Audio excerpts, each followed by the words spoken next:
Hello there, and a warm welcome of sorts to this, the 247th edition of DF Direct Weekly, our weekly show where inevitably we shall be discussing the latest gaming and technology news, such as it is in the post-CES lull. Still plenty of discussion points, however. Joining me to talk about them, first of all, he's back. He's back from his expedition to Las Vegas. It's Alex Battaglia. Yeah, somewhat well rested with a slightly broken back.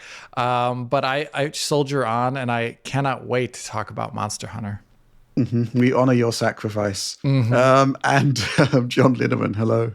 Hello, Happy New Year to you guys. And Windows 11, I don't like Windows 11 very much. It gave me a lot of troubles this morning. We could rant about this all day, but you know how it is, right? Absolutely. Yeah, it's not getting any better there. But yes, lots to talk about. So I guess let's get straight on with it. First news topic of the week. And yet again, there's another Monster Hunter Wilds drama, a performance drama. Basically, Reddit kind of exploded a couple of days ago with talk of a very curious situation where performance was extremely depressed on one guy's PC. He switched Steam accounts to his friend who owns, basically all of the DLC, and suddenly performance doubled. And that isn't a particularly good look, is it? This initial report came from a Reddit user called DTylerMarande. I'm not sure. But I'm sure Oliver is currently displaying his post from Reddit on screen, and you can determine your own pronunciation. Mm-hmm. However, the point is that it turned out to be true.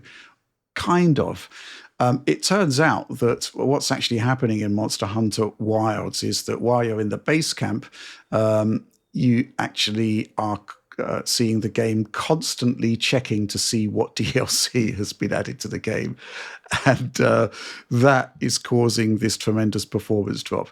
Now, the original video that was quote unquote dropped by the guy on Reddit came from a laptop, which is, obviously particularly CPU constrained compared to a desktop. However, I did decide to look into it, and by the time I looked into it, a mod was released on Nexus Mods, which basically used the RE framework mod system to remove the DLC check. And here are my results using a Ryzen 5 3600, which I suspect is probably a considerably more robust CPU than the one that the Reddit poster was using. So let's go straight into my results here, because there is merit to it. However, what I will say is that I do think, the concept of this sort of overarching performance drop has probably been over-egged a touch. It only happens in the base camp. Outside of the base camp, everything is fine. Actually, I'm just going to show this particular bit of footage here, comparison here, showing the mod on and off outside of the base camp. And yes, there is a performance fluctuation, but it's like 1.2%, which in a game like this, I would consider to be noise. So point is that for the most part, your gameplay isn't going to be affected by this performance issue, but it is a performance issue. Within the base camp, on the Ryzen 5 3600, in fact, everywhere, you're basically CPU limited on this game, even on the lowest settings. So, and I'm comparing that on a system that's using an RTX 4060 Ti, which I was benching for a project Alex is working on at the moment. Mm-hmm. And yeah, we're never GPU limited with that 4060 Ti, and we're using DLSS at 1440p, so internal resolutions are way below 1440p there, so that's quite remarkable. Anyway, let's take a look at some of the results here. First of all, what I will say is, to begin with, I couldn't actually find the issue. The issue kicked in when I first visited the person in the base camp that gives you access to the DLC menu where you can buy stuff from the Steam store. Once you actually interact with that person, this DLC check happens all of the time. And let's just take a look at lowest settings here. So on the left there, we've got the mod off. On the right, you've got the mod on, and in the little status window there, you'll see the thousands of checks that's happening on the DLC. What the heck? DLC. You're right. Yeah. It's crazy stuff, and the performance differential is kind of crazy. So lowest settings here: ray tracing off, DLSS ultra performance mode, which I guess at 1440p will be a 480p render. We're getting a 25.6% increase to performance here, 40 FPS versus 51 FPS on average, basically. Not great. We move on now to high settings. Ray tracing on, which should in fact increase the CPU load. DLSS now in balance mode. We go from 38 FPS to 45.7 FPS by turning on the mod. So performance is increasing by 20% there. Again, not great, right? Ultra settings, everything ramped up, but we are still on DLSS balance mode here. 38 FPS again, turning off the DLC checks takes that up to 42.3 FPS, so 11.4% performance increase there. So yes, there is a problem here, and it does look quite. I'm going to say it's a bug because everything seemed fine until I accessed that DLC menu, but it is a bug. And from a kind of, I don't know what you think, Alex, but from a sort of sense of how robust this code is, it's not a particularly good look, is it? I would say it isn't a good look because the game shipped in a state, and it is still in a state where like the recommendation from the developer was to turn on frame gen to get 60 FPS. And this, you know, we've like ever since Dragon's Dogma 2, we've kind of wondered what is going on, like when a release comes out like that on this engine, where the initial performance isn't kind of what you expect given the visuals you're seeing on screen, and you kind of wonder what is going on in the background to actually cause this. And if you see stuff like this, which seems very unintentional, and at the same time questions of like how much oversight is going on regarding the game, especially this far into development already, where this is still a thing apparently, it just really throws up a lot of question marks, and is not a very good look for Capcom's development of this game in particular. I still maintain, as I did say in the worst PC port video of the year with John when we were talking about it, I still maintain that I don't understand this game's visual output for its performance, and this is a great example of it. And it's unfortunate that it has to, this is a really embarrassing way to do it, where the community's finding through modding very like a huge CPU sink on a lower end CPU in a specific area of the game. Like I think if we measured it to being more than 3 milliseconds, and that is a very large chunk of CPU time actually for something that is just DLC checks. So yeah, it all is a very bad look, and it really shouldn't be up to the community to find this out. You know, guys, though, it's almost the 20th anniversary of DLC. Yes. We realized this when recording the latest episode of the DF Retro Super Show, where we talk about 2006, where the Oblivion horse armor is basically the first ever DLC object for a console game. So Wow. We're almost there, guys. It's almost a 20th anniversary, and now here we are. We've got games scanning like 25,000 random like DLC things and causing performance dips. So the future is now. It's not great. I mean, I think the initial headline was kind of extremely damning. It's like, you know, double performance by buying DLC, but that's not the case. It just seems to be like some sort of unfortunate oversight. I couldn't double performance, but to be honest, a 25.6% improvement in performance by not doing DLC checks is pretty damning, I think. I'm sure it's gonna be patched, because it is, you know, it just seems to be a ridiculously simple thing to actually check. You don't need to be doing it like thousands of times all the time. I would venture to suggest in the base camp, but crazy stuff. I just don't really know what to make of this. It just doesn't particularly look good, I think is the bottom line here. Now, bugs happen, oversights happen, but this one presumably would have been in there for like probably since launch. Might even be an issue on the console versions. I guess part of the reason why it may have been unchecked is that left unchecked rather is that it only affects the base camp part of the game. We did go outside, and that little counter you see sort of racking up the numbers there just stops when you leave the base camp. So the vast majority of play is going to be unaffected. So in that sense, yeah, quote drama.com, but on the other hand, it just is not particularly impressive to behold, is it? No, it isn't. And when I look at stuff like this, I do sometimes wonder what the testing environments are for developers. We see it with them not being necessarily perfect clean room examples sometimes. Like they're not maybe loading up like the Steam version of the game online and whatnot. We see that with shader compilation issues where they already have a machine with maybe a lot of shaders that have been compiled on it. And they don't think necessarily, oh, this could be a problem. And here I do wonder if their builds that they're testing are actually the ones that have a DLC check in the first place, or if they are ones also that have things like DRM, because this is not the first time Capcom's kind of had its pants down, and the community is finding out things about game performance that are not very flattering. If you recall, Rich also reported on this back in the day with Resident Evil Village, and I reported on it in my initial review where I said every single time you kill an enemy, there is a stutter, and it was really weird, and that had to do with some sort of DRM scheme that the game had embedded in it. Rich reported on it using a DRM-less copy of the game to compare and contrast. And here, instead of having a DRM-less version, we have now RE framework tools which allow this kind of modding to occur. And yeah, once again, Capcom being shown by the community that, hey, maybe you can work on this product in a different way. Mm-hmm. Yeah, I mean, I guess that's all I've really got to say about it. It's not a great look, but it's not, game-breakingly bad. It's just poor practice, I think.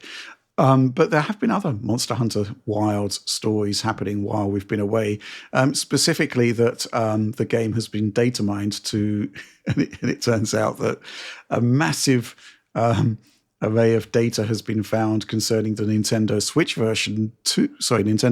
Switch 2 version of the game, including its entire sort of settings breakdown, and indeed the settings breakdown for every single version of the game, which I think is quite a remarkable thing. John, this was kind of unexpected, right? I think there was this kind of perception that maybe Monster Hunter Wilds was so CPU heavy, similar to Dragon's Dogma, that it was going to be a difficult / impossible port for Switch 2. But this data does seem pretty compelling, right? Yeah, it really does. And it makes me wonder. My guess here, if I had to theorize, is that they probably initially found this difficult to port to Switch 2, and maybe it was initially written off. But given some of the commercial performance issues that they've faced with this game, knowing that it has underperformed, especially compared to Monster Hunter World, which was, I think, their biggest game ever, if I recall. Yeah. It makes a lot of sense for them to sort of find a way to make this work on Switch 2, basically. And in addition, obviously since the early days, Capcom's work on the RE engine on Switch 2, the engineering side has likely continued, and they've probably made key strides in terms of performance optimizations that might have been necessary to get it to this point. So given everything happening and, the desire to make this more of a hit, I can see why sort of launching this game on Switch 2 would be important, especially given that Switch 2 itself is a huge success in Japan. So, and Monster Hunter traditionally does very well there. Though obviously I think Capcom was thinking bigger after the success of World. So I really hope that this is indeed the case and not just sort of like test settings from them messing around with it, trying to get it to work, but that it actually represents a proper product that is in development right now. So I would love to see it ship on Switch 2. Absolutely. Alex, this document that's been circulating showing all of the settings, by my count, there's 99 different settings. Yeah, my goodness. That have been exposed in this document. And it does look as though it's kind of like very low setting equivalents with possibly upgrades to certain areas like shadows. Curious what you make about that. Yeah, I see a couple of things here. A number of settings here, like enable foliage density culling, enable ground switch LED per patch. All the other platforms have that set to false, while Switch gets that set to true. And what we've seen in the past with Switch 2 ports is that they sometimes have specific settings that aren't even exposed in the other versions being cut down. You know what I mean? Right. And I think this is what we're going to end up seeing when this port comes out, because based upon even the lowest, you were just running this on a Ryzen 5 3600. Based upon the performance we see that on that CPU, this would be a questionable 30 FPS per default, probably on the Switch 2, and would require even more fine tuning, I would imagine, to get it up to a more reasonable 30 FPS. And this document kind of does bear that out with things like that being shown there. Even with that being said, I still kind of question this, because this is one of the strangely heaviest games we have on the PC platform. Right. In spite of everything. Yeah, it is. You notice the Switch 2 column also specifies there's 30 and 60 FPS modes, which is... Oh, gosh. Plus, there's a column that says fast load mode, which is interesting. Yeah. I wonder. But there's also another thing to talk about that I got pinged via social media about, was there's also a DLSS value across all these config files. It's, can be enabled on PC. The other console versions obviously don't have that enabled, but the Switch 2 version, both in handheld and in the presumed docked play version, does have that set to enabled, and it's also set to what is preset D. Now, from my understanding and what I've heard, preset D in the Switch 2 sense should actually be the traditional CNN model we see from PC and not the Switch Lite version. And that would be interesting because we haven't seen many developers actually use the more traditional model, at least according to what we've seen. It usually seems to have like the breakup that we presume with the lighter model more often than not. And this being such a heavy title, you would have thought maybe they would have saved milliseconds per frame there by using the lighter model and just having slightly, lower image quality in the handheld or docked version. But according to this year, at least in their experimenting with getting this on Switch 2, it is set to preset D, which if it does come out with that, it could have better image quality than you might expect, which is interesting. Yeah, certainly very, very interesting. I'm just curious to see whether this is actually going to happen. The concept of running Monster Hunter Wilds at 60 FPS. I could kind of get there outside on the Ryzen 5 3600, but it's hardly stable. And I'm certain more complex environments will cause that frame rate to drop. And it's, as I said, it's entirely CPU limited based on my testing with a 4060 Ti. Very limited testing, but even so, for the visual return you're getting, I don't understand why we're sort of so CPU burdened in that regard. Unless, of course, Alex, they're going to be getting to 60 FPS using frame generation, which would be a first on Switch. I don't think we've seen frame gen on Switch. I don't know if I want to see frame gen on Switch, based upon the way it's been used and abused across the console spectrum when we do see it. And here, there was that interview that we talked about last week, Oliver and I, regarding Arc Survival Ascended. And there was mention of either porting FSR 3 frame gen to Switch 2, or somehow getting NVIDIA to support FG on the Ampere Switch set that is, in the Switch 2 there. I doubt both of those things will happen very soon, if at all, if ever, just because it is a large undertaking to port FSR 3 to a different API in general, I'd imagine, and it would not be done by AMD. That I don't believe AMD would be doing that. It could be on a per developer basis if that did happen. Yeah, there's nothing to stop developers doing their own port of FSR3, which is exactly what happened with Immortals of Avium. It wasn't actually an AMD joint there. It was a developer that took the source code and adapted it and kind of made it work. What can I say? I'm really interested to see what's going to happen with Monster Hunter Wilds. Also interested to see whether this DLC issue gets patched. I know that the original Reddit poster has reported the issue to Capcom. Hopefully it get fixed, but certainly curious situation nonetheless. Not really was what I was expecting to be spending half the day testing yesterday, that's for sure. Sorry, Rich. Well, I had to give you some time off from looking at Monster Hunter Wilds. Yeah, the torture. I've already been tortured enough, right? Okay, let's move on to our next news topic.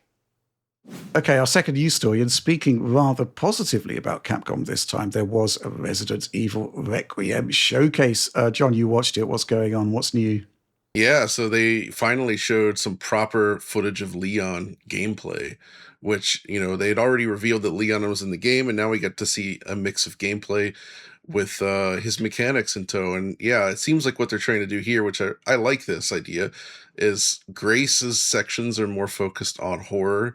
And sort of, while she does have a weapon, it's sort of like a last resort style kind of thing with not that much ammo. Leon is much more action oriented. And they very specifically talked about things like locational damage, which is something that RE4 with Leon, of course, was so well known for, where it's like, you shoot the legs here, you shoot the arm there, the enemies react correctly to it, and then you execute your crazy wrestling moves from there, which is what Leon's always been about.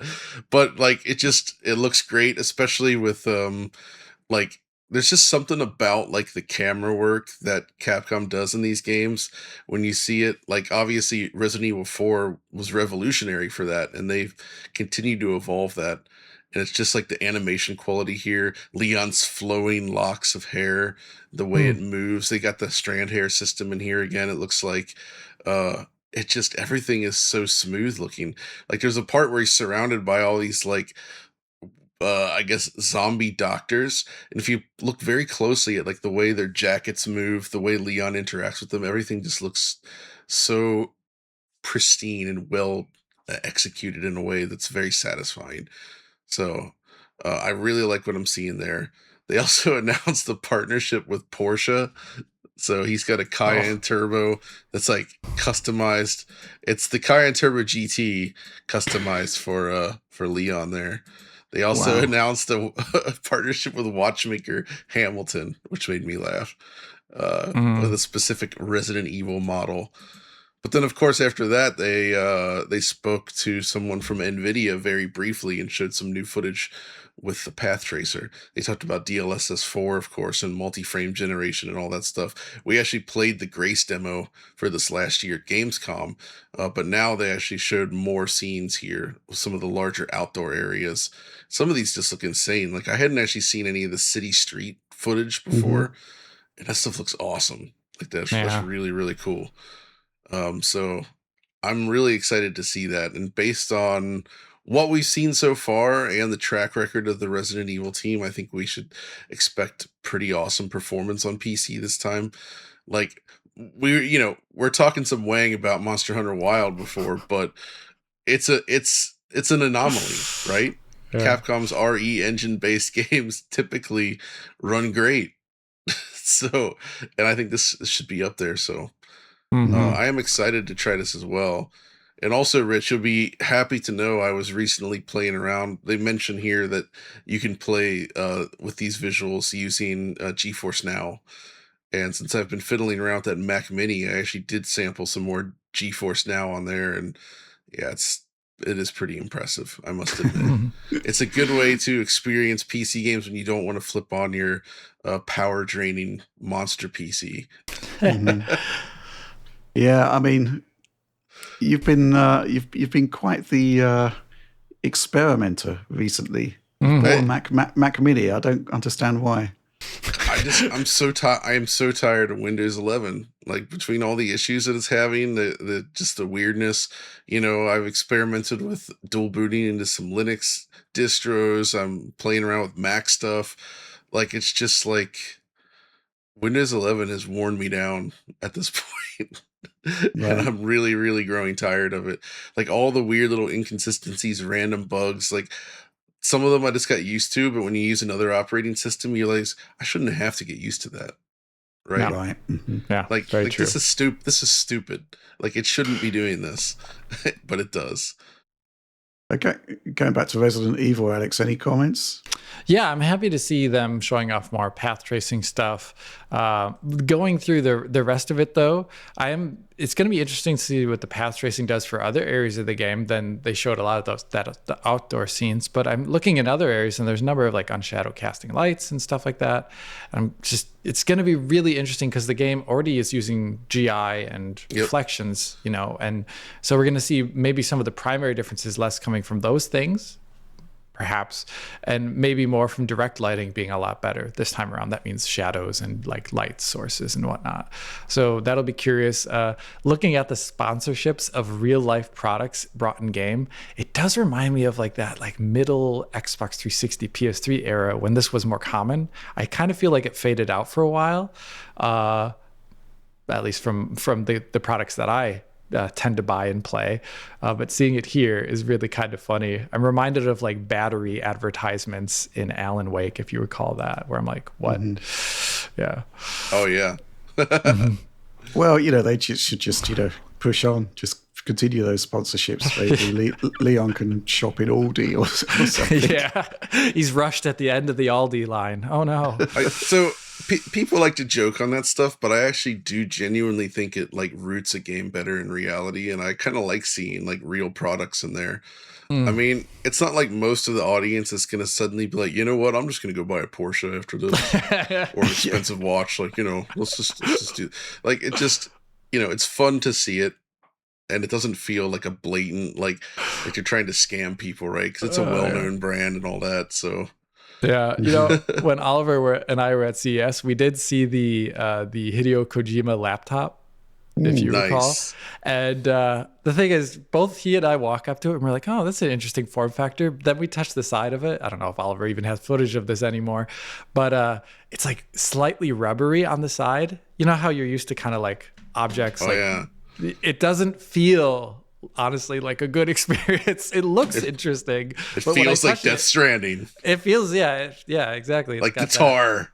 Like the tar and Death Stranding. It doesn't feel very good, to say the least. That was my first impression. So some sponsored products may be cool, some others less cool. Does it feel like that rubber stuff that they used to put on products all the time, but it like breaks down and becomes gooey in time? Yeah, I can imagine this. This reminds me of like the stick of like a PS,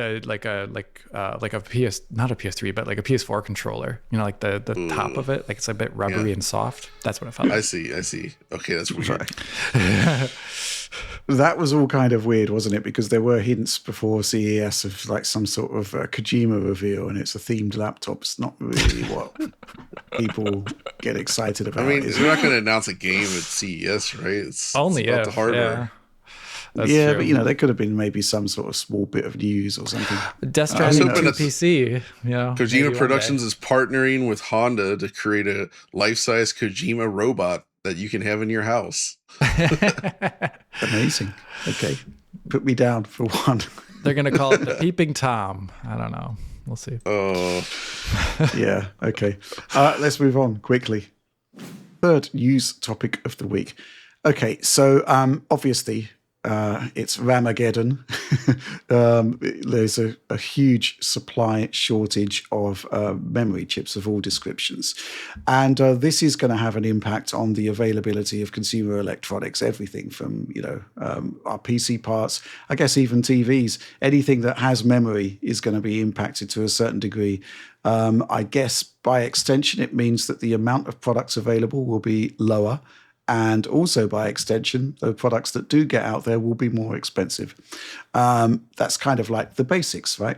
It's a given, bearing in mind that the reports that OpenAI have bought up 40% of the raw materials to make memory seem to be on the level. This has manifested most recently with a video that was produced by Hardware Unboxed, where they're saying that the 5070 Ti has been killed off. I've actually updated that headline looking at it now. The 5070 Ti has maybe been killed off. Mm-hmm. Basically, they had comments from ASUS saying that the 5070 Ti is not planned to be restocked.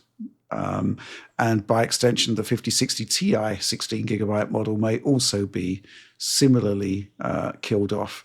Man, I mean, the stuff that followed, well, the first thing I did was basically to contact NVIDIA and ask for comment, right? Because it's the sort of thing you do. The comment was, demand for GeForce RTX GPUs is strong and memory supply is constrained. We continue to ship all GeForce SKUs and are working closely with our suppliers to maximize memory availability. Kind of like suggesting that, yes, the existing lineup will remain, but they are acknowledging that memory supply is constrained. Then there was a series of tweets that Hardware Unboxed has put out, which are basically, it's crazy stuff, really. ASUS, first of all, sort of agreeing with NVIDIA, but not rowing back on its original statement about the 5070 Ti. And then a further clarification from ASUS, which is basically rowing back everything that they said in the first place. A kind of bizarre situation here. Alex, what do you make of it? Well, I do not doubt that Hardware Unboxed were told these things by ASUS at all. And actually, at CES, you hear things, and you hear that maybe the how do you call them, the not the aftermarket, but like the actual producers of what do they call AIBs are maybe not wanting to produce those cards that have a less of a margin now on them in comparison to other ones. So a 5070 Ti has a very similar, if not the same, memory config as a 5080, but you make a lot more money off of a 5080. So you can imagine why in a time when memory is constrained in supply, why you'd want to shift to products that will get you essentially more profit. And that's kind of what it read to me and sounded like to me after watching the Hardware Unboxed video. It just sounded like, okay, so we have models that use 16 gigabytes that are less profitable than other models. So we're going to shift our production to those. And that sounded what it sounded like to me. But saying they were end of life from the ASUS perspective only really covers what ASUS is doing. They can't speak to other AIBs. And I think that was maybe the inaccuracy from ASUS to say it's end of life when they can't actually say that. Because that's not for, because there's other people than ASUS that make 5070 Ti's. In this case, though, it's a very awkward situation because the two GPUs they're talking about, the 5070 Ti and the 5060 Ti, do not have reference Founders Edition cards from NVIDIA. And that's something that I think NVIDIA should actually do. I think they should always have a Founders Edition for every card and then allow the AIBs to make, different versions of those reference designs if they really want to. As a result, the only place that is supplying them these type of cards are AIBs. And if they don't want to produce them for whatever reason, that means the card essentially ceases to exist, regardless of whether or not NVIDIA says the card exists, because they're not actually producing it at that point. So I feel like it's a very strange situation, and I have the greatest amount of respect for Hardware Unboxed to put this out there, and then, because it does sound legitimate. But then the follow-up from ASUS and NVIDIA themselves just is like a little bit confusing, because NVIDIA is saying they're supplying the stuff, but at the same time, they're not actually the ones who produce this model at the end of the day. It's the AIBs who do. And I don't think the AIBs will then produce it if it's a supply constrained situation. So I feel bad for Hardware Unboxed here, because I think the video they put out was actually somewhat legitimate. Oh, absolutely. I mean, they were told those things, and ASUS has actually put their hand up and said, yes, we did say those things, but within further context, this is what all of that means. So I'm just looking at Hardware Unboxed tweet here. Current timeline, they request 5070 Ti samples from ASUS and other partners. And ASUS PR rep looks into it, comes back saying they cannot provide 5070 Ti's due to supply constraints, saying their models are end of life, quote unquote. We ask ASUS to clarify whether 5060 Ti is end of life. They confirm it's end of life. We reach out to retailers to see whether they can purchase 5070 Ti stock for their stores. And to fact check ASUS claims, they say there is no supply. Given we have received an on-the-record statement from ASUS and confirmed the supply constraints with retailers, we publish a video with this information. Fair enough. I guess the thing possibly missing is a comment from NVIDIA, but then NVIDIA does produce its comment. NVIDIA says all GeForce SKUs are being shipped. ASUS reaches out to clarify that NVIDIA told ASUS that 5070 Ti is not end of life, but ASUS are streamlining some models, which kind of ties into what you're saying there, Alex. Yeah. They published a statement. ASUS reaches out again to provide another statement. Just quick sort of thing. Whenever anyone says they reach out, it typically means they sent an email. I don't know why they're just saying. I love this idea of companies like essentially reaching out to like say press, and like the companies are talking to each other but through a third party, right? They're like sending messages to someone else, be like, this is what we mean, and then they respond by sending it back to that third party as well, and it's just like So to complete the timeline, ASUS reaches out again to provide another statement, the third statement we've received from ASUS, now saying 5070 Ti is not discontinued or end of life. This directly contradicts the original statement. We immediately request 5070 Ti samples. Now the cards are not discontinued or end of life, and we haven't heard anything back yet.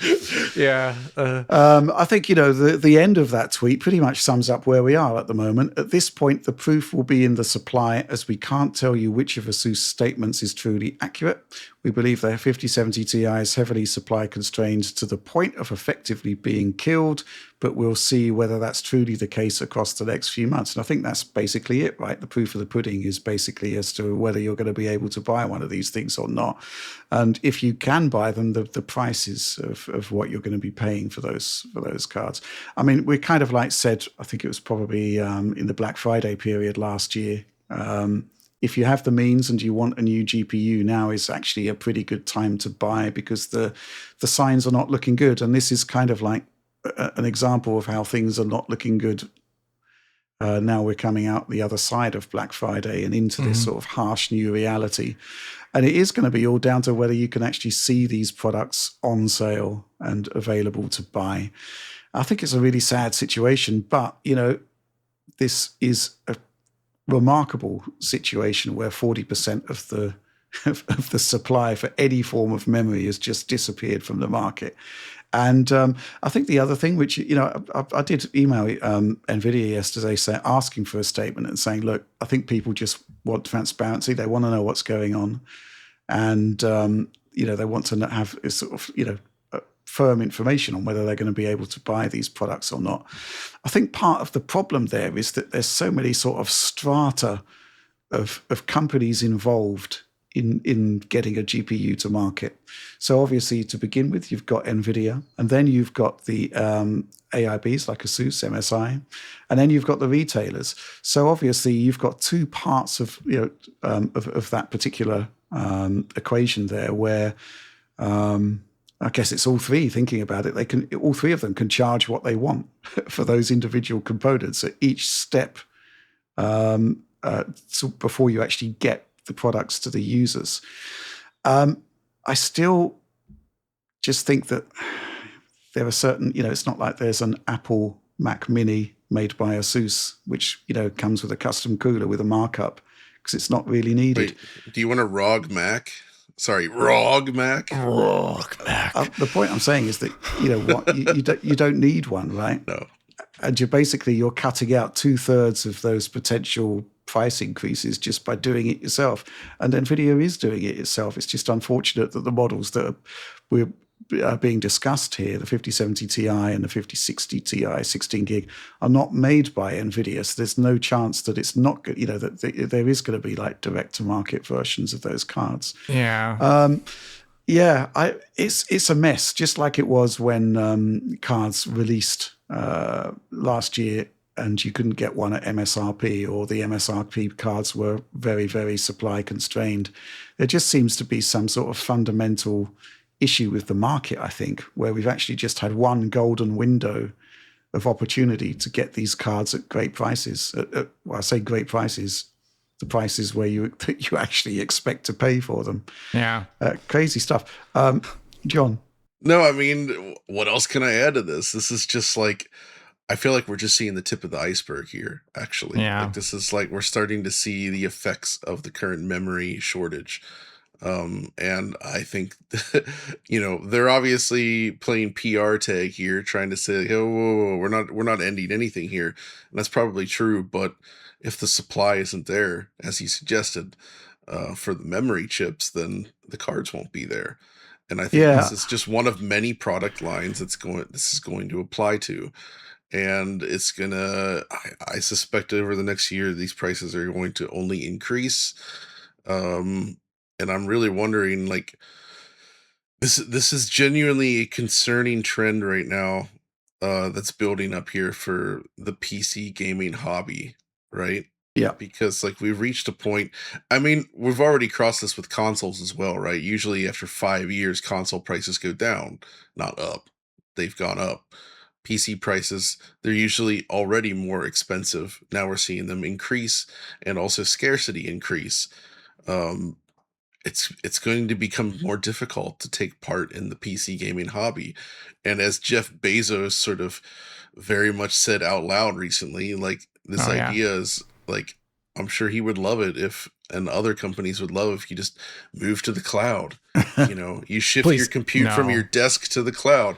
That sucks. We don't want that overall. But that's, I am slightly worried that this situation that is arising as local hardware prices continue to increase and scarcity increases, that more companies are going to be trying to convince people to switch to the cloud Right. once again. And Yeah. I really don't want to see that become like the main focus of this. Yeah, I think cloud's a good option if it's for you, right? I mean, as you say, GeForce Now is a very, very good product. Would it Sure, replace sure. a desktop GPU? Probably not. I was just taking a No. quick look at Amazon, actually. You can still buy a 5070 Ti. It's $886. That's the MSI Ventus 3XOC, which was the card we actually reviewed and we understood to be MSRP, which was $750. Right. So prices TI. are going up. The 5070 MSRP 550, I believe. You can still get one for 575, a gigabyte one. I'm just looking at Amazon.com here. UX seems to. I'm not quite sure what's going on with the prices there, but there is a lot of resellers there that are adding, basically adding markup, yeah, which isn't a great situation. So I still think it's. If you really want a 5070 Ti, you can get one, but you're looking at like a significant $100 plus premium. It is still cheaper than a 5080, mind you. It's just the way things are going to happen, right? It's just, constrained supply, higher prices. That's the way it always happens. John? You shuffle around those numbers, 5070 Ti, do a little bit of fuzzy math there, and you end up with 750 Ti. We have to go back. The goat. It's time. The goat. That's how you fix the supply problem. You re-release the 750 Ti. Re-release the 750 Ti. We bring back 4K on a budget series and with the 750 with 750 Ti. Wow. Yeah, with the 750 Ti. They're going to release like a 6 gigabyte version of that or something with Dude. I have got a 4 gigabyte version of that. But, I was just thinking actually about the 750 Ti the other day. The reference cards that we got for review from NVIDIA, these lovely tiny little cards with a very discreet little cooler. And my 4 gigabyte version of the 750 Ti is this kind of like dual fan monstrosity. And I guess that's the other thing, we have all of these sort of big coolers being strapped onto GPUs that are actually quite efficient and don't really need it. It's just, the whole sort of factory overclock thing. It's typically very, very tiny overclocks, and it's mostly about extra power that you can flood the card yourself compared to reference models, et cetera, et cetera. Never seems to make too much of a big difference, but they do command these massive price premiums. I'm just a fan of, good MSRP models, really, when you're looking at those sort of products. Anyway, I'm sure this situation is going to get a lot worse before it gets a lot better. And it looks like prices are starting to go up now. 5070 still looks attainable, which I think is good because I think the product's okay at MSRP. 5070 Ti, it's good at $750, $886 Starting to get a bit uncomfortably close to 5080 MSRP at that point. But what's going on with the 5080? I haven't even looked at that, to be honest. Yeah, seemingly the higher end ones and the 16 gigabyte cards are the ones that are. Oh man, I made the mistake of putting in 5080 into Amazon. Is it awful? Well, I'm looking at prices from $1,268 up to $1,850. Which is that's almost not good. 5090 territory. Crazy stuff. Crazy stuff. Or it was 5090 territory. Yeah. Yes. Good point. Okay, right. Let's get that out of the way. Let's move on to our next news topic. Right then, let's move on to a more positive story. We're going to be talking about a remarkable port of Super Mario 64 that is now running remarkably on the Sega Dreamcast. John, you've got it. You've been playing it. Tell us all about it.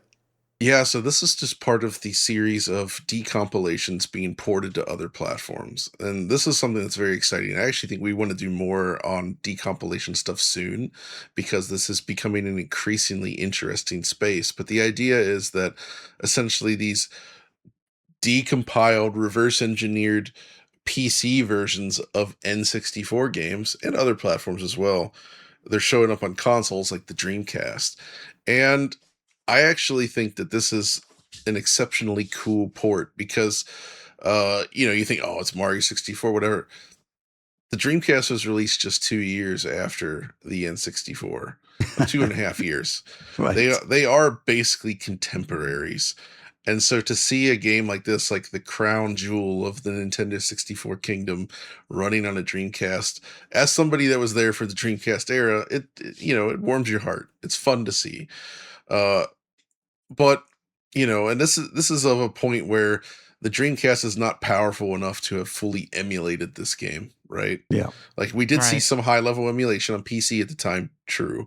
Ultra HLE and all that. But I really don't think that the Dreamcast would have been able to pull that off very well. So this is a native port. First thing to note is that I'm running this from a CDR that I burned from the ISO, which I actually think is pretty neat. I mean, the game is small enough, I guess, so it makes sense. But this is a game designed for a cartridge system. And the game itself has no consideration for an optical drive, right? So when you're running through the different paintings and all that, everything needs to be seamless. And it is. The only loading is the initial startup, where it's essentially filling memory, I suppose, on the system. But once you're in the game, great. The port does run at 480p versus the 240p, so it has a slightly different look. But, that's perfect for VGA output. The HUD looks okay. It's reasonably good, but the game itself is obviously sharper. It does only run at 30 frames per second, and that's because, so I actually talked to one of the developers on this, Falco, who's like one of the key dudes in the Dreamcast scene. Right. And was responsible. He helped work on the Grand Theft Auto 3 port. Nice. Since then, by the way, they got Vice City on the Dreamcast as well. I mean, like, these guys are insane. The Dreamcast scene is just like crazy right now. But basically, this is 30 FPS because the game itself is hard coded for 30, and all the other versions that we've seen running higher, they're doing some sort of matrix interpolation stuff that I think would probably be a little bit too much for a Dreamcast at this point. Like, they just don't have the resources to do that, unlike a modern PC. So it is 30, like the original. But they're actually using, he says, their high-level desktop legacy GL driver, which is a higher level of abstraction. And that's allowed them to essentially, there's a little bit of extra overhead for this, but it's basically speeding up these conversions and making it possible to get these N64 games running on Dreamcast. Star Fox, also on Dreamcast, and some others. But the interesting thing is that the original decompilation moved all the N64 RSP stuff, which is the audio mixing code, into software in plain C, basically being completely emulated. And he's saying like this was super taxing initially on the Dreamcast, as you might expect, because trying to emulate that on the SH4, the CPU in the system, not so simple. But they ended up apparently doing some kind of crazy vectorization of the math on the SH4, and it allows it to remain completely emulated in software on a 200 megahertz Hitachi SH4 CPU. But what came out of that, though, is they actually spoke to a developer from back in the day, the lead renderer dev on World Series Baseball 2K2 for the Dreamcast, which was an awesome looking game at the time. A guy by the name of John Brooks actually connected with these guys and helped them like micro optimized for the FPU on the SH4 like 25 years later, because he still remembers it all. That's So awesome. like, and this is something that I've heard before as well. Like some of these old Dreamcast devs are like connecting with this new like homebrew community, and like they're all kind of working together to like make this stuff a reality. And I think that's just so cool to see these like, what are, you know, the SH4, it's its own unique architecture, right? And a lot of the games back then, the optimized ones anyway, you know, they're doing a lot of like assembly coding on this stuff. It's like hardcore low level programming to get performance out of it. So that's really, really cool stuff. They also, there's been other works as well. Like I didn't look at this one yet, actually, and this came out a while ago, but Doom 64 is on Dreamcast, and they actually added Yeah. bump mapping and dynamic lights. Mario Kart 64 and Star Fox 64 are there. Wipeout 3 is on there. And another one that's really interesting that is still in development, but I actually saw an early build of this last year, but Sonic Mania is getting ported to the Dreamcast. And Oh. they had it running, but they had serious issues with the sound, because Sonic Mania itself is built to be sort of like a period appropriate style game engine in a way, but the sound stuff was more modern. And that does not play nicely with a RAM constrained system like the Dreamcast. But somehow they have accomplished it, and they showed it off running with full sound recently. So, like, I don't know. I just wanted to highlight the awesome work they're doing, and we'll probably look at some more of this stuff in the future in more detail. But I think it's really neat to see it. I love the Dreamcast homebrew community, and it really feels like the system is coming into its own right now in this regard. So, yeah. So does it come across? I mean, basically, it's a pretty big jump from whatever 240p to 480p, but otherwise, so it is just like a really good port of Super Mario It, 64. it feels like, so back in the day, you saw a lot of games come from PlayStation to Dreamcast. Yeah. It feels like that, where they essentially, like, you know, you quadruple the resolution and drop it on the system. And it just, you know, it doesn't look that much better or anything because it's the same assets, but it's sharper and cleaner. And that's what we have here. Obviously, though, they are not doing, so famously, the N64 has that sort of tri-point texture filtering, which a lot of modern stuff that we first, Night Dive was among the first to do this, but we've seen other things do it as well, where you sort of simulate that, but that's done using pixel shaders because GPU hardware, like texture filtering, the interpolation of textures is not done in that way. So you essentially have to sort of fake it. And again, the Dreamcast hardware likely doesn't have the headroom to be able to simulate something that's so fundamentally different from the way its hardware works. So we don't have that. But honestly, I think this looks awesome. And it feels good on the Dreamcast controller as well. It's cool to be able to play it on that thing. Like, it's just not something I would not have I can't even imagine seeing this back in the day. It's very cool. So, Alex, I was revisiting your spaghetti cart video yesterday, which is essentially PC port of Mario 64. I love that. It's on like 300,000 views now, which is like super, super cool. People just seem to really like this stuff, don't they? Yeah, I mean, it's just finally having, because that hardware is getting rarer, the carts are getting rarer, the ability to set those things up without, like a hassle or image quality that you don't really like. Those are all things that are getting in the way of it. And, beyond emulation, which has its own issues, I would say, This is a great way to play old games with a new lick of paint and much better visual performance. Input latency is a whole other question. I think it is a bit better usually, but depending upon how you run it. But yeah, this is a way finally that makes these games much more accessible. And that's why I think that they should really be celebrated. Now, this is an interesting case where it's not about really making the game more accessible because it's porting it to another end of life system, but it is, it's kind of about, I don't know, like what if scenarios, fun homebrew. It's more like demo scene-ish than anything else, and which was all about just like showing cool stuff off. And I think that's awesome. Like John, if you were to play a version of the game, I don't know, I'm just very curious, like which version of Super Mario 64 would you play these days if you had the choice, given out how many places you can play it now? Oh, geez. I mean, that's a bit of a loaded question for me because I admit I still like playing this game on the real hardware for a few reasons. First of all, I feel like the analog stick on the N64 itself has not been accurately simulated elsewhere. It has this granularity to movement that's really key to the game that no other system's analog stick can really match. Like, it doesn't really feel quite the same. And also, when you see those graphics, I think they do actually look like just best at the original 240p with N64's edge anti-aliasing. So you get this very smooth CGI-ish kind of the era look to it. Plus, just all the textures are filtered the right way. Like, it just has a look that feels correct. So, like, that's still my favorite way to play it. But if I was going to play it in a more modern sense, I would probably look at the PC version first, the decompilation, because you can do some cool stuff with it.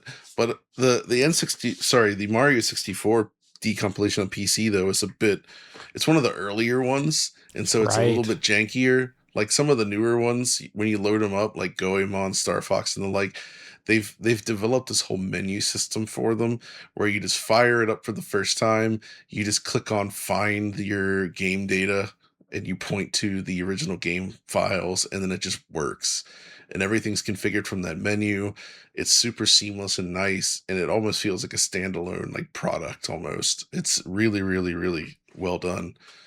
Another one recently was Goemon 64, the first Goemon game on the system that got a nice decompilation release or port to the PC, which again, playing N64 games in like ultra wide at 160 frames per second or whatever, it's cool with downsampling even. Fantastic. Really interesting story there, John. I look forward to learning more about further decompilations because I think that's a pretty good topic for a retro super show at some point. Yeah. Okay, cool. Let's move on. Wow. Well, what can we say? I have this amazing tweet here from the official 007 First Light account. I'm just going to read it out. We are providing today an update to the PC system specifications for 007 First Light after the community flagged some inconsistencies in an earlier version of the listing. The earlier mistake was due to an internal miscommunication, leading to an older version of the specs to be shared. After a thorough re-examination and additional testing, the recommended RAM has been corrected from 32 gigabytes to 16 gigabytes. VRAM values have been updated, and the minimum CPU line has been fixed. Additional performance targets will be shared closer to launch. We're sorry for the confusion this caused and appreciate everyone who brought it to our attention. The updated specs are now live on our store pages, and we're looking forward to sharing more of 007 First Light with you ahead of launch. So, yeah, basically, if we go back to the original version of these specifications, essentially, yes, 32 gigabytes of system RAM was required, and the recommended spec required 12 gigabytes of VRAM. That's been changed down to 8 gigabytes here. Even so, Alex, these specifications are kind of weird still, right? I'd say they're still a little bit weird because or what it says maybe about the console version is also interesting because the 60 FPS requirement and the CPU they're throwing out there, the Ryzen 5 7600 and i5 13500 are a lot more powerful to get like CPUs than what you see in the console. Like if you were to do like the games that we have that are notably CPU limited, like Baldur's Gate 3 and whatnot, or just, you know, many of the titles that we can find that are CPU limited, when Rich does his little tests, you can often see that these type of CPUs are quite a bit more powerful than what you get on the console. So it makes me a little wonder and worry if the game is going to be a great 60 FPS on console, or if it's going to maybe be one of those games with the rocky 60 FPS. Then you kind of look at the GPUs, and you know, these are much more reasonable. I would say they are actually within that console ballpark that you would usually expect. You know, that 2080 Super, 2070 Super range, 4060, etc. That's right about there. I'm still, though, not exactly sure what brought about the original specs release. Not because they reduced down the amount of VRAM with additional testing. That isn't it. Maybe those were older in the sense that they expected a different VRAM target, but it was just mainly the misalignment of the GPUs that they had listed there for the video RAM amount. Like usually you would couple those two together, because otherwise it doesn't make sense how 1080p at 60 FPS requires in the original specs 12 gigabytes of VRAM and a 3060 Ti, right? A GPU that never had 12 gigabytes of VRAM to my knowledge, or the minimum spec requiring 8 gigs at that point in time, but a 1660 definitely not having 8 gigs.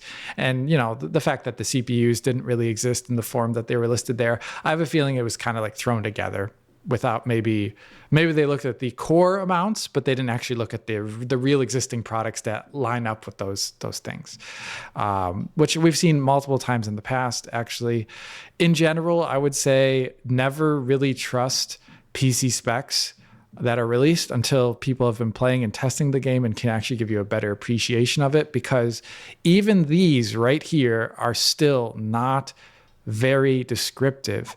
They say 1080p 60 FPS. They do not say what settings that is running at. They don't say, you know, it could mean anything. It could be low settings at 1080p 60 FPS. So you load up the game the first time, you think, oh, I'm going to get 60 FPS, and you crank it to ultra, and even at 1080p native, you're getting like 22 FPS. It's contextless performance, right? So they need to offer much more context to this performance with settings labels and whatnot. And other studios do this better. So I think there are examples out there that they could follow. They also say 80 gigabyte minimum here for the storage. Can I throw a 5400 RPM hard drive in there? These are not descriptive enough, in my humble opinion. So I think you need a lot more to give people great information about what they should expect from a game's performance. Yeah. I mean, looking at the GPUs there, I mean, I just like the way. Well, first of all, I'm pretty sure the 1660 isn't really in a class that's comparable with the RX 5700. It shouldn't be, but maybe mesh shaders, maybe, who knows, right? And they just don't bother to list Intel equivalent GPUs. They just put Intel discrete GPU equivalent. It's like you go away and work it out for yourself if you've got an Intel GPU. It doesn't really quite make sense. So yes, very, very bizarre. The whole thing is all a bit weird. Good to see at least though that those onerous system memory and VRAM requirements have now gone down, but still very, very strange all around. You can't help but think that maybe at this point in development they should have a better idea of how this game scales across the board rather than the kind of nondescript stuff that we got here. Yeah, kind of strange. Mm-hmm. The 60 FPS thing, it does say recommended PC hardware requirements, so I doubt they're going to be recommending that if for a low settings experience. I don't know. But what settings is it? We don't know. What is the recommended settings? That's kind of bizarre as well. John, are you left any more the wiser with this clarification? I'm very curious how this is going to end up running in the end, to be honest, because we saw this running on a PC at Gamescom, and it was pretty heavy, if you recall. Still very much choppy in development, right? And then later on, they showed the PS5 Pro version in a broadcast at 30 FPS with dips below. But then you also see that the PS5 Pro version is apparently going to be running quality settings of the PS5, but at 60 FPS. So clearly they're targeting something above what they were showing. So I'm curious to see how far the game will come in that like sort of a little over half a year period. I also was wondering, do you think 007 himself wrote these specs?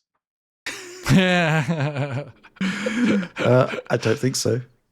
Hashtag I earn don't the know. number. I don't know. No, it's I want one of those fake Intel CPUs though, I gotta say. You're searching you can get an AliExpress version of that. Get an Probably, if you AliExpress look hard version or a enough. wish.com Temu. version of it. Yeah. I don't know. You know, the thing is, there aren't that many Intel GPUs out there. I mean, I guess you would just put B580 for recommended PC specs. It's You really would. kind of there, I think. Yeah. Just put the B580. It's not difficult. And I guess basically anything from A750 up would be okay for the minimum PC spec there. But again, you know, what's the mystery there?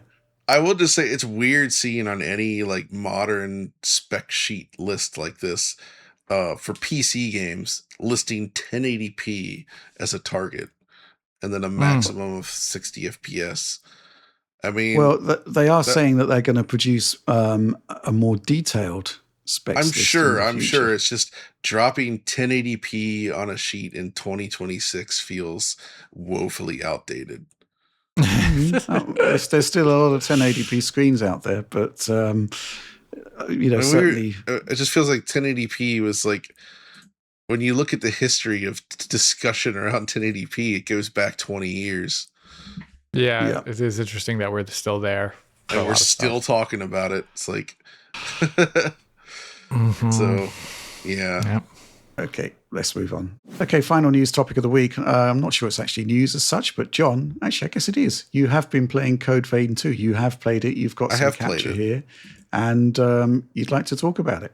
Yes, so we have a sequel to the original Code Vein. I don't know if any of you guys played it, but it was an Unreal Engine powered anime Souls-like released for previous generation platforms. And it is getting a sequel, and the sequel is set to release, I believe, at the end of this month. Very soon, actually. But prior to the holidays, I did have a chance to sit down and play 2 or 3 hours worth of a demo. And the demo itself sort of takes you through some different areas. And it is moderately Souls-like, indeed, in that you have sort of like the bonfire style system in there. It has the R1, R2 style combat system locking on. So people took issue when I called some other game a Souls-like before. I think it was Phantom Blade Zero. This is more actually Souls-like than Phantom Blade Zero was. Phantom Blade Zero is a little bit more of like a Ninja Gaiden-ish style action game with some elements of that. This actually does seem to follow more of the Souls-like design, but it also has a bit more like typical role-playing stuff, I felt, as well, like dungeons that feel like dungeons, for instance. And there was a rather lengthy dungeon that I got to play through in this, and that was actually at the end of the dungeon. There was the first real boss, and it seemed like a lot of people also playing the game around me got stuck on that boss for a while. So it was not super simple, but it was amusing being in a live demo like this where everybody's playing separately and kind of seeing that, oh yeah, a lot of people not able to finish the boss. But I did manage to get through it and get through the entire demo and see all the content. And I liked what I played, actually. I played it on a regular PlayStation 5, I believe, not a Pro. The one thing I will say is that they run the game fully uncapped right now, and it targets 60 frames per second, but it's not always 60 FPS. But it was still a pre-release build, and the quality performance mode toggle didn't really seem to do much at all. So I'm wondering if it's just like it's in a state of being, I mean, it's incomplete. It was a demo version, right? So all of our weighing in on performance isn't something we can do from this demo. But I like what I played, I guess, is the key here. So I didn't want to mention it. I don't really have too much to say about it. It's not really my type of game, but Alex, thoughts? Oh, I was going to ask John a bit. Did it seem like higher res or middle res? It seemed like very, very high res, actually. Okay. Which you can't tell from this footage because the footage was captured on the system itself and seems to only be 1080p. But the game itself was very, very sharp. I played it on a 42-inch 4K screen, very close proximity. So you're like jammed right up to this thing. And it was very, very sharp indeed. So it could be a case of them being overly aggressive with high resolution targets in that build. Very curious to see how the final version reacts. I'd also imagine, based on what I saw, that VRR would help. Like, you shouldn't use VR as a crutch, but this does feel like it was largely in the 50 to 60 range, where VRR would clear that up just fine. But we'll see. We'll see how that all goes. Okay, fair enough. Just looked up the release dates, January the 30th there, John. It's coming to PlayStation 5, Xbox Series XS, PC. Looks like there is some sort of early access thing for Deluxe/Ultimate Edition owners who can access it from January 27th. So there you go. Oh, very cool. Okay, let's move on. Okay, let's move on to supporter Q&A. Every week I post on our Patreon asking our supporters to comment on the topics that we've been discussing and also to suggest questions for the team. Going to start off with this one from Ryan H. Questions. With the release of DLSS 4.5, NVIDIA seems to be recommending it only for performance and ultra performance modes, while suggesting people on quality or balance stick with DLSS 4.0. Do you expect a 4.5 release that improves quality mode, or will this forever be a performance/ultra performance only benefit? Seems that 5090 users are better off just sticking with DLSS 4 and using quality mode. What do you make of that, Alex, based on your experience thus far? Well, I think people just need to understand why NVIDIA is saying that. They're not saying it's like has worse quality or something like that. The new preset M has worse quality at balanced or quality mode. That isn't the reason. It has a higher performance cost to run because it does anti-aliasing and all these things in a presumably better way. Reconstructs better. And as a result of it having a higher base performance cost to run, you will see less of a performance improvement by using things like quality mode or balance mode, because the actual runtime, frame time of DLSS is a higher chunk or portion of your overall frame time at that point in time. So that's why they say stick to performance mode. It isn't a quality thing. So the question here of, do you expect a release that improves quality mode? I don't think there will be a release that improves quality mode, because that's not what it targets. It's a question of how much runtime performance does this model cost.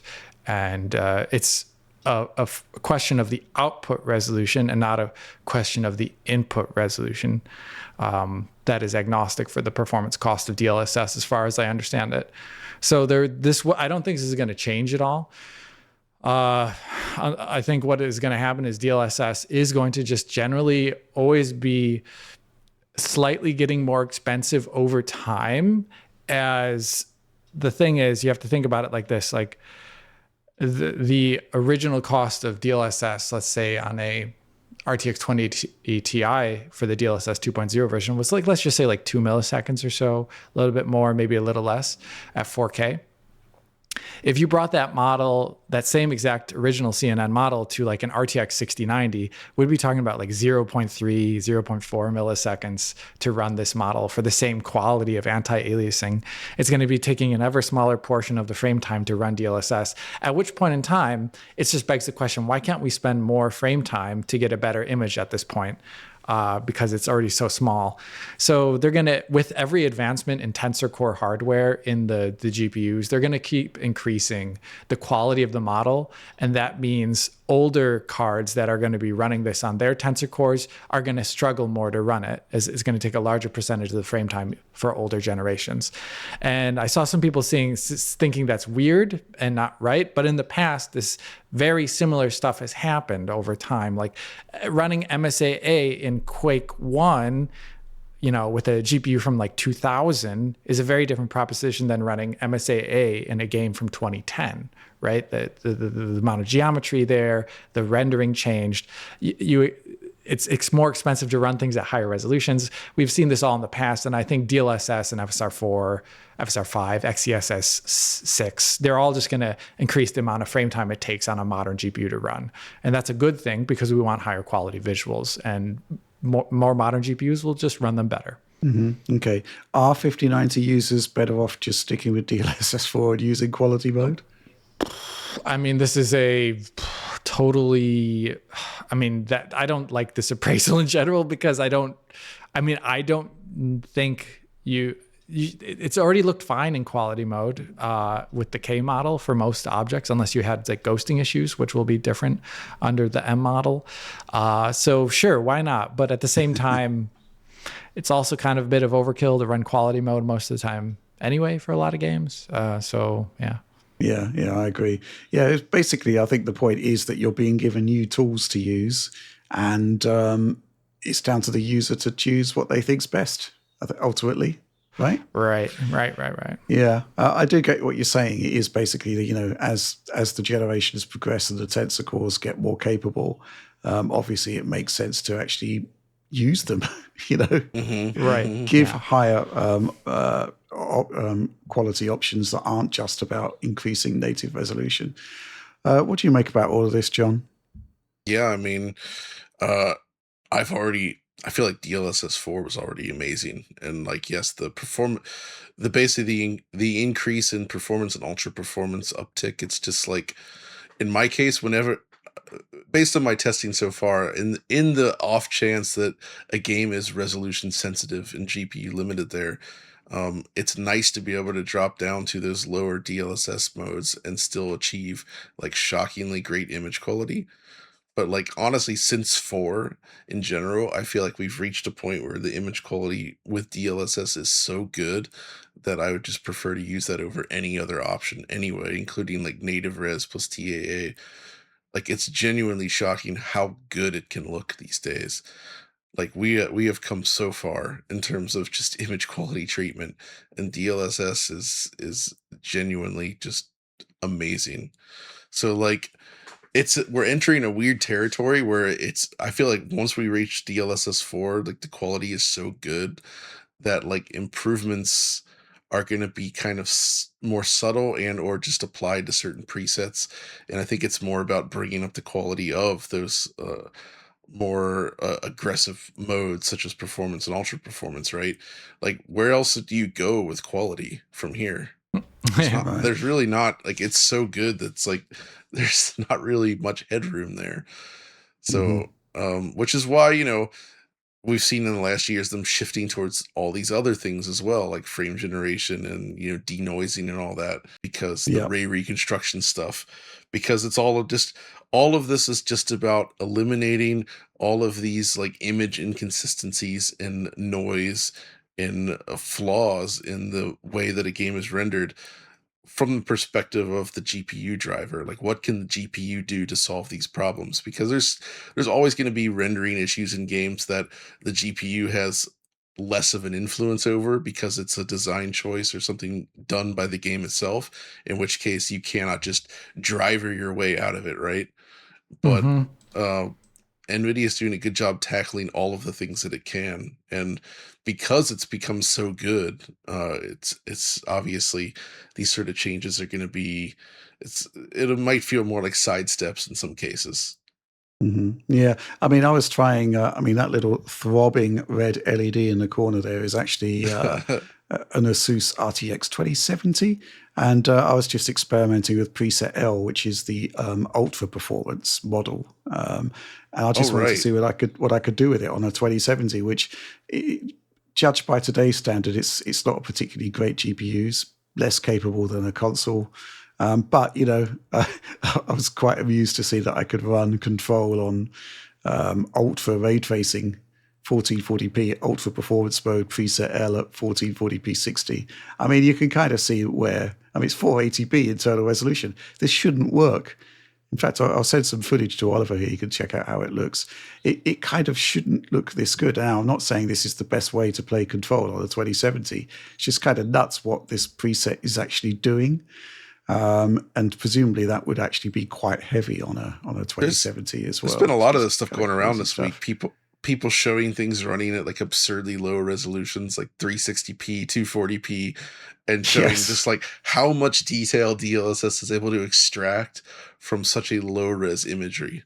It's really, really impressive. I did the same thing with Alan Wake 2 on the 2070. Again, 1440p, 480p internal, and I think it, on balance, it probably looks better than the PS5 version, which is running at a much higher internal resolution. That's how crazy DLSS is these days.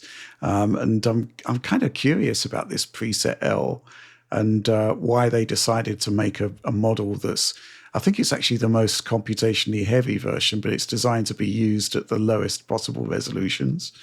And there it is. It's doing some crazy stuff. Curious about what it can do at 4K.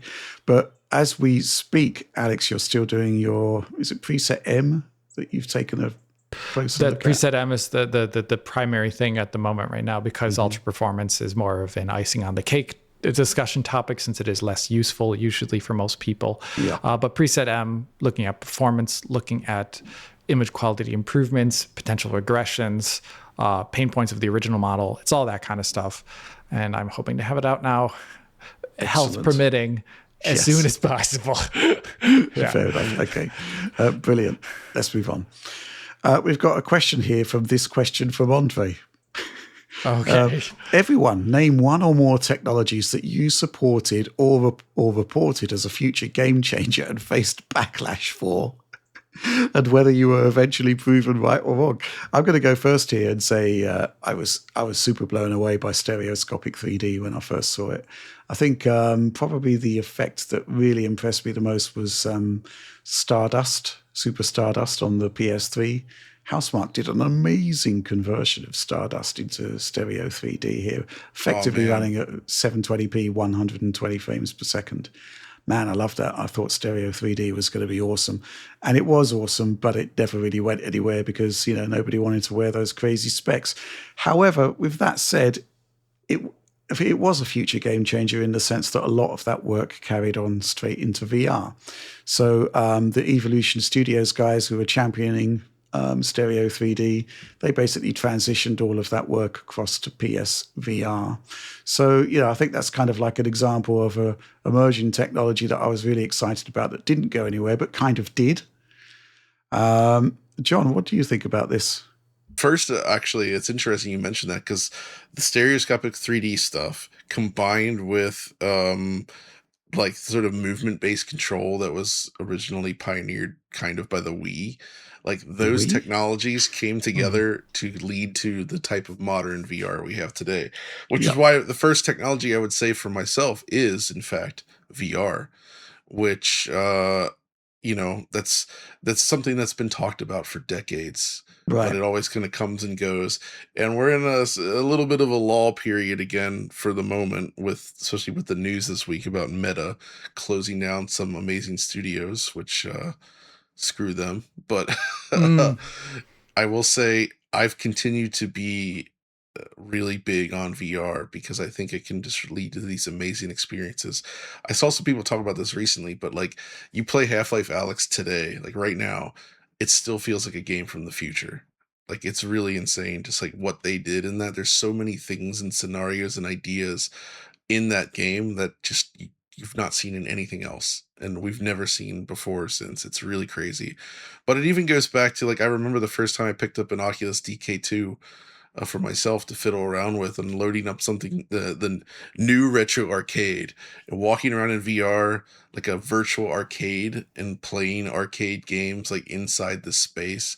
It just created this sense of place that was it really stuck with me. So I've continued to sort of push VR since then. Some other things, though, I would say, and this also kind of was born out of work done for stereoscopic 3D to some degree, is this push for motion clarity as a tech, right? We talked about Pulsar recently. I did that review last week. You and I, Rich, we talked about that. Ever since the rise of flat panels, I mean, going back to when they were first being introduced, I was always very much against, like, them for the reason that they destroyed motion clarity. Like that was the big thing. And we've been stuck there for so long. So technology such as black frame insertion, backlight strobing, all these different things I feel have been very, very important for trying to solve the problem with motion clarity.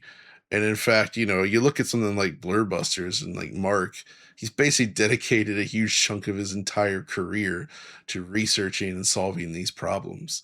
Yeah. Because those of us that are sensitive to them, it matters a lot. And I think more and more people are starting to realize the benefits and reasons for targeting these super clear motion resolution. It's super important. I would also, the last one I would say alongside that is specifically the rise of OLED and HDR, whether Right. together or separate. But I've ever since I saw I think the first time I really saw it was, you might even recall, it was at E3 where Gears 4 was shown. And they had a demo on a large LG OLED of the game running with HDR enabled. And I was like, oh, like as soon as I saw that, I was like, okay, this solves my other flat panel complaint, which is bad contrast, just like a flat looking image. Like the depth you got, even with an older, like a 10-year-old OLED at the time, like the quality of the image was such that it just really floored me. And ever since then, I've kind of been a strong proponent of these sort of like high contrast displays and displays capable of reaching high brightness while maintaining that contrast.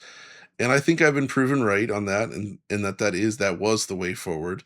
And the more traditional, like just generic backlight LCDs and stuff that were everywhere in the market, they've become way less desirable. And it's weird, like if you look at the comments on Pulsar, a lot of people were like really into what they're doing there with the motion clarity, but everybody's like, well, if it's not OLED, like what's the point, right? And even though that's not compatible with OLED, it's interesting and fun to see that just the general consumer sentiment now is that if you're not doing OLED, like what are you even doing, right? Yeah, it's interesting. Because it does, and I'm so happy. Like 10 years ago, OLED was a technology where it's like, oh man, the burn-in, you got to watch out, stuff like that. And now, like, there's so many PC monitors shipping with it. I use my OLED monitors like a normal LCD monitor. Like I take zero precautions. Everything's on. It's bright. I just leave on-screen elements on there all the time.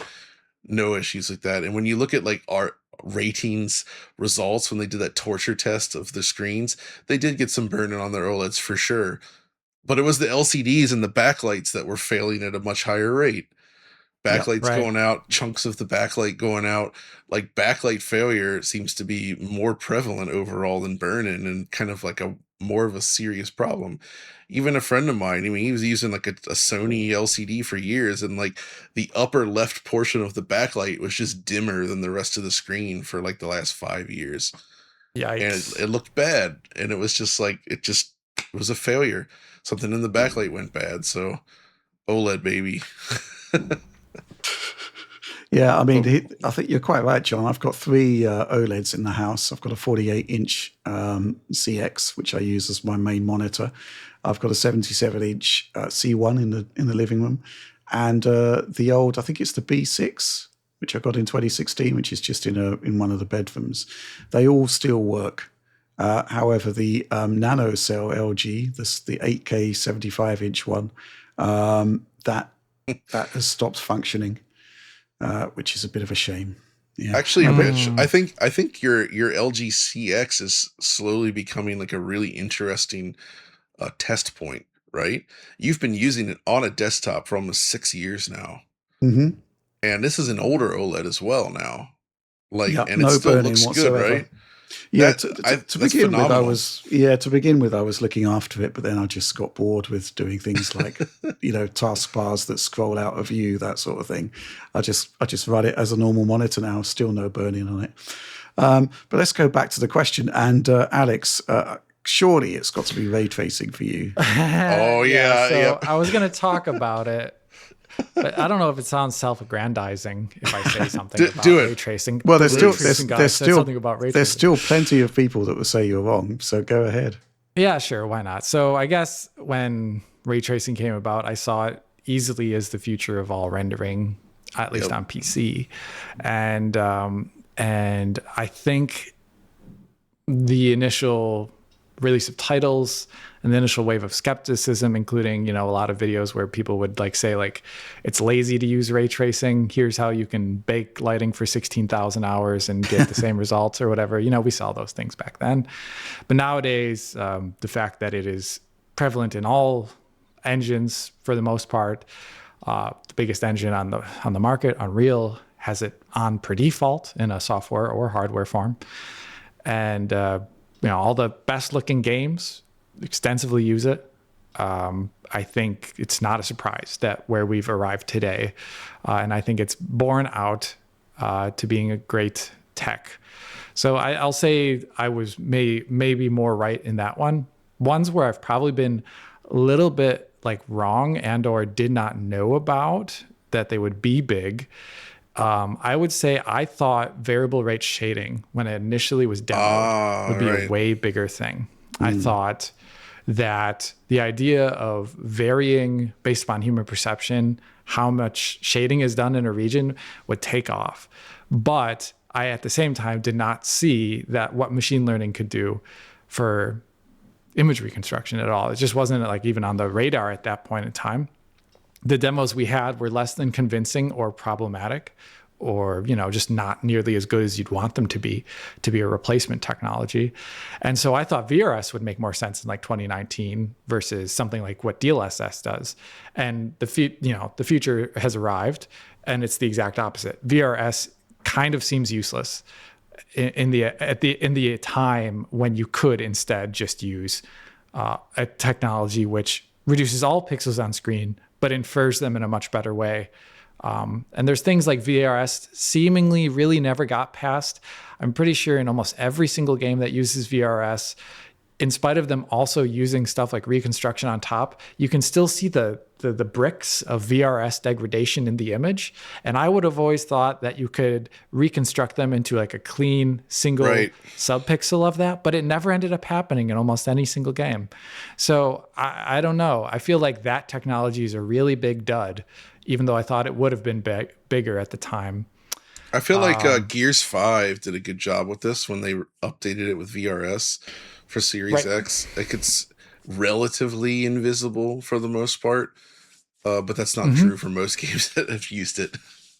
Right. Yeah. And we've seen more problematic implementations of it than we've seen good ones.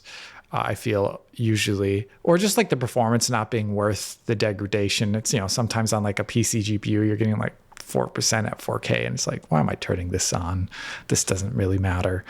I would say that that's an area where I got confused about what would happen in the future. And I was pretty wrong about it. One thing that we've kind of been slightly ambivalent on is just ultra fast SSDs in games. I feel like at the beginning of this hardware generation, we all had different views on it. And at the end, it's kind of just been faster loading, which, it's less exciting than it could have been in the future, based upon what you think could happen if we are always using an SSD for everything versus what games were made. We kind of have the more boring future where everything just loads quickly, but the games aren't wholly different yet, at least most of them. So yeah, I remember getting the absolute worst PCIe 4 SSD and putting it in a PlayStation 5, and actually it ran just fine. That was quite funny. Yeah, I'm reminded of something right now. Oh my God, Backlash. I think in my initial video for FSR, AMD's FSR, I was not positive about it. And I said it doesn't deserve to be compared to DLSS, more or less. They were two different technologies. Sure. And lo and behold, FSR 1, at the time, DLSS killer. But nowadays, I think it has very negative user response. Same with FSR 2 and 3. So I think slight little vindication there for me for being more, I would say, critical of the image quality of those technologies. I mean, it was what it was. It was faster because it was running at a lower resolution and kind of looked like it with slight mitigations. Right. Yeah. Yeah, the VRS thing, I guess you didn't get any backlash for it. And I think Infinity Ward would actually say their software VRS solution has been a bit of a game changer for them. But, Right. Wider scale yeah. adoption, probably not. Let's move on. This one from Ratburger. Hi, hello, digital gents. Unreal Engine games on consoles always have the shaders come pre-compiled. In order for that to be possible, Unreal has to be able to find all the shaders the game will be using. And yet on PC, Unreal says finding all of these shaders is a difficult problem that they're still working on resolving. I'm confused. Why don't they just use the same process as on console? So Alex, that's an interesting point, right? Because there is no stutter struggle on PC in the conventional shader compilation sense because the shaders are compiled and shipped with the game. And so how do we square this circle of shaders being difficult to find? I mean, well, it's slightly different on console. The thing is, if you're going to be pumping out a build, it's not going to pump them out in the intermediate shader format that DX is going to be using on a console. It's going to pump it out in the end shader format that your SDK shader compiler is set to, right? So that's the reason why it's not an intermediate format that a driver then takes a look at and says, let's put it into our actual proprietary format. So I think that's the thing that is a little bit confusing. All that shader code exists in the engine already when you pump out a thing on PC. It's just the fact that you have all these different vendors that then have to put it into their own native version. And devs at that point in time just say technically they could do all the shaders, but it's just a waste of time. I think the issue is kind of intractable at the moment. I think the engines that are using, we make a billion shaders like Unreal are not going to change. They already went in that direction. I don't think they're going to change. I think it needs to happen on a really larger level. I don't think the engine's going to change at this point in time. So I think it has to happen at the OS level, at the IHV level, so your NVIDIA, Intels, and AMDs, and perhaps at the DX level to make it so that there isn't so much shader permutation, state changes. That's basically it. So it's all those kind of things. I as much as I wish it were the case that Unreal would have a different view of these things, more like an id Tech style of these things, that is, that's something that wouldn't go well with indie or AA development, where you don't have a tech team that says, don't do that, use this shader only. I don't think that works for an engine that's trying to be democratized and require low entry. So yeah, that's just the way it is. But just to get back at it again, the consoles, they do a different thing altogether. They don't have an intermediate shader format that then has to be compiled before the game starts. Okay. Fair enough. Let's move on. This question from Aaron. Hi, friends. My question is about your approach to analysing rumours/alleged leaks. Looking back, DF expressed well-founded scepticism over a variety of Switch Pro, Switch 2 rumours that turned out to be true, with interesting caveats. For example, an NVIDIA SoC that sounded uncharacteristically expensive for Nintendo, but actually was no longer premium by the time it finally reached market, or DLSS that could scale to 4K on low-power hardware, but requiring a light version with major compromises in motion. Even the rumoured Matrix demo making an impressive showing on target hardware now seems credible. Has this changed how you assess rumours about future hardware, that seemingly implausible rumours may actually turn out to be technically true, albeit with meaningful trade-offs? I'm going to tackle this one. If we go back to what we knew about Switch 2 SoC, is that it was an 8 nanometer part or a 10 nanometer part, as it actually turned out, a hybrid of the two. And I'm not sure we were ever sort of concerned about the expense of it, because it was an older node, an inexpensive node by that point. And by the time, actually it came to market, it should presumably be quite cheap. And I think we were speculating at the time that NVIDIA had some sort of sweetheart deal with Samsung to make this viable. I think the discussion back then was all about basically the capabilities of the system using that node. And, I think at the time we were doing sort of projections and whatnot. I think those projections by and large turned out to be true to a certain extent, but I think the big caveat that we always said in every one of these simulations was, yes, this is what we're seeing here. The difference is, take a look at what developers achieved with Tegra X1, which was like way out of scope of what we would have expected a Tegra X1 to achieve. And we fully expect the same thing to be happening with Switch 2. And I think that's kind of actually been borne out. The DLSS thing, I think, is actually a fair point in that, the light version was something where I think the skepticism on that was like, well, who would actually create this? I don't know what you think, Alex. It was like, who would actually create this? And if it was NVIDIA, why would they create it as such? But it actually turns out that tiny DLSS, as we call it, is actually quite savagely cut back, wouldn't you say? Yeah. It was savagely cut back in a way that we thought wouldn't work, but actually kind of does on a handheld screen, less so on a TV. Yeah, so I think when the original video I did a long time ago, I can't even remember what year it was. It feels like an eternity ago, where I looked at it in games like, I believe, Death Stranding and a number of other titles, where I kind of said like, oh, this is really expensive at 4K. Doesn't really make sense there. Either they drop res or they make a different model is kind of what I say, I think, in the video, if you go back to it. So I don't think we were really wrong there.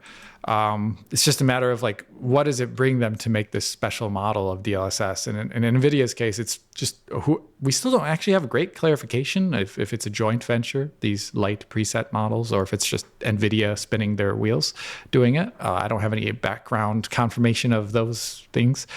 But at the same time, it's like it's using the DLSS name, but it isn't DLSS quality. But at this point in time, DLSS means a number of things. It means also DLSS CNN model. It means transformer model K. It means transformer model M and L. So I guess it is kind of been broken down into something that can be a more vague sense of quality, and it doesn't really matter. So in this case, I always err on the side of caution regarding leaks and stuff, because before consoles especially released, there's this huge hype train like, it's gonna destroy this this desktop PC graphics card that is very expensive. And it's always not that case, and it's good to maybe be a little bit more conservative so that the audience then doesn't have the huge disappointment wave afterward. It's like, because like if I just said oh yeah, this is going to be amazing, it's not very critical. It doesn't really get to the heart of the matter usually if you act that way. Yeah, I've got to take issue with Aaron's point here. The rumored Matrix demo making an impressive showing on target hardware now seems credible. Is it, the Matrix demo was basically showing, Lumen, Nanite, virtual shadow maps. We've seen Lumen now in a highly sort of in a very compromised way. Yeah. Have we seen Nanite on Switch 2? I don't think so. Virtual shadow maps? I don't think so. I'm pretty sure this exists, Rich. I'm pretty sure it exists. So the question is as to how it actually manifests. Right. Exactly. What features are there on the real exactly? end? Because on the real end of hardware. Yeah, when you're looking at a small screen, especially at a trade show, it might be more difficult to pinpoint all the things that are there or not. I think ultimately you've basically got to judge it by the actual quality of the shipping software that's got out there. So on the one hand, you've got this report of this fantastic Matrix Awakens demo. And I think DLSS 3.5 was being mentioned as being a part of it as well. And then at the same time, you've got Fortnite shipping without any of these features in a real world scenario. And you've got Lumen only deployed in a very selective environment that kind of makes sense for it. I think we will see them on Switch 2 in time. Some of the stuff. What compromises? Well, I don't know, but yeah. We already have an idea for the roadmap, right, Alex, about how they're basically pulling back on Lumen to make it more efficient. And we know that there'll be CPU optimizations for Unreal Engine that are looking really, really good, which will obviously help Switch 2. But I'm not sure any of that stuff would have been available during the time of that Matrix Awakens demo. Yeah, I guess we kind of just need to see what that demo actually manifested like. And I think things would probably look a lot more things would make a lot more sense at that point. If we had a hands-on of it, yeah. Has this changed how you assess rumors about future hardware? I don't think so. I think you basically got to take an evidence approach based on what you know and what you think could happen. And, you've got to accept also that there's going to be stuff that you just don't have any awareness of whatsoever or any visibility on. Yeah. Okay, let's move on. Last question. ADF team, exclamation point. Hearing that Alex may have raw dogged his trip to CES, it got me thinking, how do you guys deal with these super long flights? Bringing a handheld or watching movies or something else? Alex is a true legend if you didn't bring anything, exclamation point. Is this true, Alex? Did you quote unquote raw dog the trip to CES? So I am maybe not used to this usage of that phrase. Yes. It's a thing. It's very recent. I guess that's a thing. It's basically where, as I understand it, is where you sit in the seat and not do anything. You just sit there. You do not. You just sort of. You can make it even worse by looking at the in-flight map. Just to emphasize how much time you've got left on your gigantic flight. Gosh, just so people know, it was like 9 hours to originally Newark. And then 6 hours to Vegas with layover, obviously time in between them. So yeah, long time. Raw dog is an interesting phrase, as I just said. But to get to the heart of the matter, I did not bring a gaming machine with me that I loaded up on the flight or anything like that. What I did is there's these things called books. I think I brought a book with me that I read. Didn't finish because it's actually kind of a long book, but I read that. So you didn't raw dog it? I don't know. What would I just? I mean, I could stare off into space and think about my life, which I did do a couple times during the flight. Like I can't. But in despair or yeah. On the way back, I saw the Northern Lights for my first time in my life, which was interesting. Okay. Over what would have been Northern Canada, Greenland. And that was interesting. But yeah, no, I guess, does that count as raw dogging if I read a book? No, I'm afraid not. No. So okay, you cheated. You quote unquote cheated. How do you deal with super long flights, John? Oh, I've done a lot of those. I usually I either watch like movies on the screen or like read Kindle on my phone or play a game for some of the flight, like on Switch, usually Switch 2, or I think I brought the Steam Deck once or twice, but it's so massive it's not great because when you're not using it, it's you kind of have to stow it in the overhead compartment because it doesn't fit anywhere else. But yeah, just a variety of things like that pretty much bring along. I've thought about doing be interesting using like a VR headset in there. Right. But I think one time I used the Veacher glasses on the flight, okay. where you plug those in and you got kind of the projected screen in front of you. And that was actually pretty cool. I did that with the Switch. You just plug it into the USB-C on the Switch, if I recall. And you're playing it on that big thing. It was pretty cool. Oh, nice. So, super long flights, I just don't do them anymore.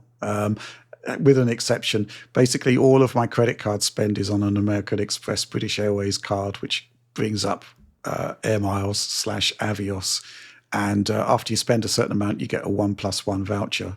So the value of those air miles doubles. And then basically there's, and then, any sort of super long flight now I do on air miles with my wife and just do a big holiday. That's the way it works. So basically it works out, you can get business class seats for less than economy prices doing that. And that's what I do. So I've done like San Francisco, Thailand, Maldives, all of this stuff on very agreeable prices just by channeling credit card spend. That's the way I do it. And then it's a bit of a completely different experience being in a proper seat for like 14 hours or 12 hours or whatever. You could actually sleep. Crazy concept, sleeping on a plane, but it is actually possible. Watch movies, that sort of thing. No, I don't do any quote unquote raw dogging. I am amused at your amusement at that, by the way, Alex. Well, I mean, I just distinctly recall a different usage of this phrase, maybe not too long ago. So Yeah. it's a little interesting to see. Fair enough. Okay. Hopefully that answers some questions. And no, I haven't been sponsored by American Express. To say this. Yeah. Anyway, that's it. That was the last question there for the end of the show. So please do like, subscribe, share. If you enjoyed it, ring bells for notifications for you and perhaps entirely imaginary algorithmic boosts for us. But DF Supporter Program, please do consider supporting us there to make the work we do possible. URL there is patreon.com/Digital Foundry. But that's all from us for this week. Thanks for watching and supporting Digital Foundry. We'll see you next week.